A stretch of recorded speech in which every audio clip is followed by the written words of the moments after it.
If we sit up and pretend like nothing is wrong with us, then we are not going to get better. It's not saying that we're victims forever, but we are suffering from a shared traumatic experience. What we can hold ourselves accountable for is what we do going forward. You feel me? I can't hold Black women accountable for what was done in the past. I can't hold Black men accountable for what was done in the past. But what we can do is look at that and learn from it. So, Black women, now it's the 80s, and then the government comes in with this government aid.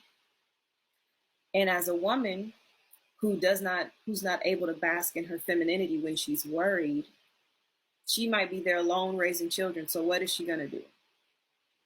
You know, she's probably going to take the government assistance. And it's not because she doesn't want the Black man there. It's because he's not there. And he's not there, not because he doesn't want to be, but because he was trapped in this system, in this society. We have a very formidable opponent that works double time to keep us in a state of mental, psychological, social, financial, economical, and physical slavery. Okay? So nowadays, we do have a society of women who latch on to this feminist ideology. So I'm not saying that that's not a real thing, because it is. We have this idea of getting money and F these Negroes and all that kind of stuff, because that's what a lot of the music is saying. So that is something that has to be addressed. And it's something that I address on the regular basis. Feminism for a Black woman does not work. You feel me? So we as Black women have to get back into this understanding that being feminine is our power. You feel me? This feminist movement tries to make us more like men, and we do not operate in our power when we try to mirror what men do. It just doesn't work. So we have to get back to this understanding of us operating in our feminine energy, and the men operating in their masculine energy is what will make this balance of the Black family work. The only time our femininity was acknowledged was to fulfill the lust of the slave master. The opportunity to be dainty, to be homemakers, to be housewives. We didn't get all of that. And when we did get it for a short period of time, deindustrialization happened and took it away from us. Tyrant's Bane TDOA says, what do you think about Black women that want Black men to step up, but constantly putting Black men down, saying, well, now, thank you so much for the super chat, by the way. This is a trauma response. You feel me? And it's something that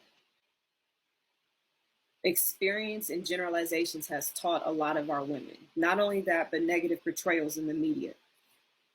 There's so many things working against us, you guys, and we have to get to the bottom of it. But while I do see that, Black women putting down Black men, and I see it a lot. It's on Twitter. It seems like every other day is some viral tweet of whatever, and it's nonsense, right? I think that behavior, like I said, it's a trauma response, whether or not it's childhood experiences or whether or not it's something that's inherited. But regardless, these things are trauma responses. We have so much that we did not heal from as children. And a lot of times we blame the people that raised us up, like we'll blame our parents, our father, uncle, or whoever was around us. And we never heal from those type of situations. I have to realize there was things that my father did. I love my father. There was things that he did that disappointed me. And I had to understand that I can't blame him, or I can't make him be the reason why stuff not working in my life. You know what I'm saying? But a lot of people don't take the time to be introspective. It's a lot easier to point fingers at other people instead of looking at yourself.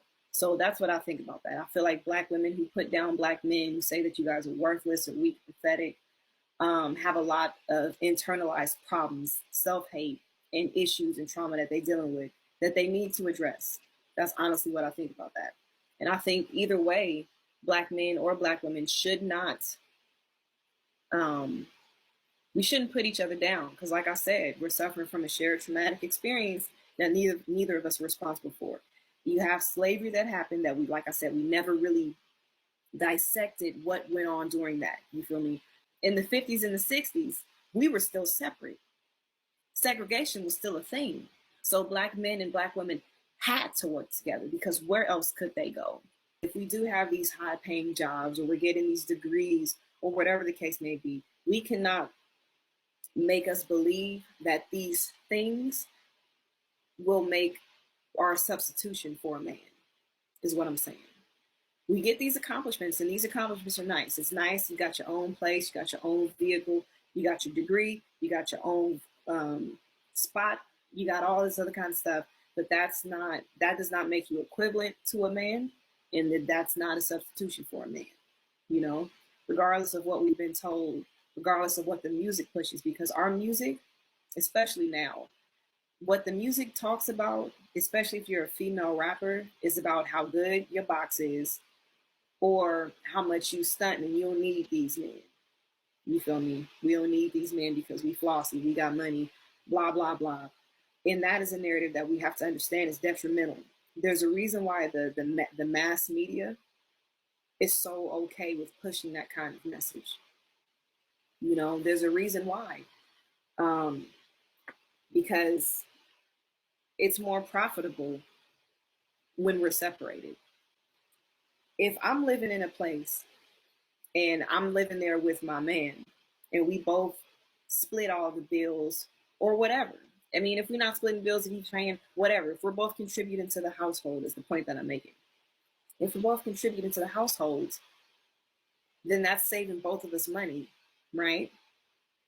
Now, if they can convince us that we're independent and we're separate and we don't need each other, you got a man over here paying all the bills, and then you got a woman over here paying all the bills and all the expenses and all that kind of stuff. Those two separate households are consuming more than one together would.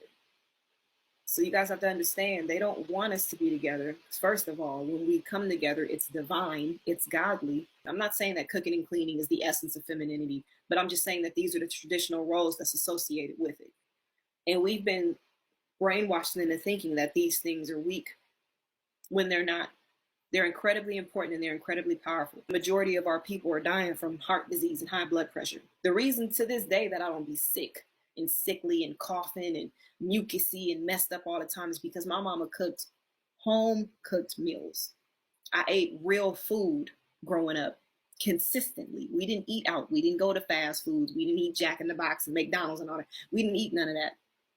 My mama cooked real food.